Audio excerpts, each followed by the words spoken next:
आणि इथं मी चाललेलो आणि पुढे गाडीच्या मागे बघतोय तर काहीतरी विषय चाललेला. ढेऱ्या बाबूच्या अंगावरती 4-5 जण बसली होती आणि विशाल भाऊ पण त्याला दाबत होता. आणि मी विचारलं काय नक्की कारण काय आहे, तर तो बोलत होते की हा पेढा खाऊन पळून गेलेला त्यामुळे मारतोय. काय करतील काय सांगता येत नाही. हे ढेरे हवालदार आहेत.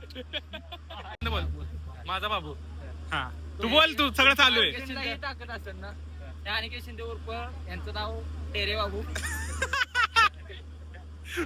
मित्रांनो लफडा झालेला आहे अध्यक्ष आणि कॉप्स हवालदार ढेरे बाब्या. सॉरी हवालदार ढेरे. हे टेरे बाबू यांना जावली तालुक्यात खूप प्राधान्य आहे. आणि इथे पुन्हा एकदा नाचायचा कार्यक्रम चालू झाला आणि सर्व एकदम जोरात नाचत होते. आणि त्यामध्ये मला रोशन आणि अनिकेत आणि साहिल दिसला. हे काय ऐकणार नाहीत, हे नुसते धुमाकूळच घालते जिथं जाईल तिथं. सोन्याची हाऊस पुरवा ना हो नाकवा. त्यानंतर लग्नाचा कार्यक्रम चालू झाला आणि माणसं बघा किती आली होती. जाम माणसं दिसत होती मला इकडे तिकडं.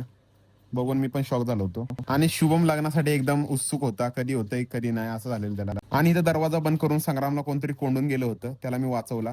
आणि संग्राम खूप तापलेला बोलत होता, जो गावाल त्याला मी हे कटेरस कोंबीन. कोणी कोंडलं होता काय माहित बाबा त्याला. शुभमचं लग्न झालेलं आहे. शुभम कसं वाटतं तुला? जुना स्टुडंट ऋषिकेश भेटला होता. ऋषिकेश कसा आहेस तू? तुझी जिम कशी चालली आहे? तुझी आहे नीट शांत. जिम कशी चालली आहे? जिम सर तुम्ही सोडल्यावर आम्हाला गॅप पडलाय जिमला. पुन्हा एकदा जोमाने लाग. तू नक्की सक्सेसफुल होशील आणि तुझ्या पुढील वाटचालीसाठी खूप खूप शुभेच्छा. असाच प्रगती करत राहा. आणि इथं भयानं कुठून तरी पेढं ढापून आणलं होतं. जायला इथं काय ना काहीतरी ढापत असतो. म्हणून याला आम्ही लग्नात कुठे घेऊन जात नाही. भैया हे धंदे बंद करून टाक लवकरात लवकर.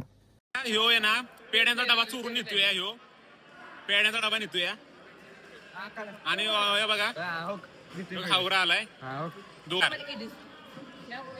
आणि हा पेढा हा तोंडाने खायचा असतो, हा दाताने खातो.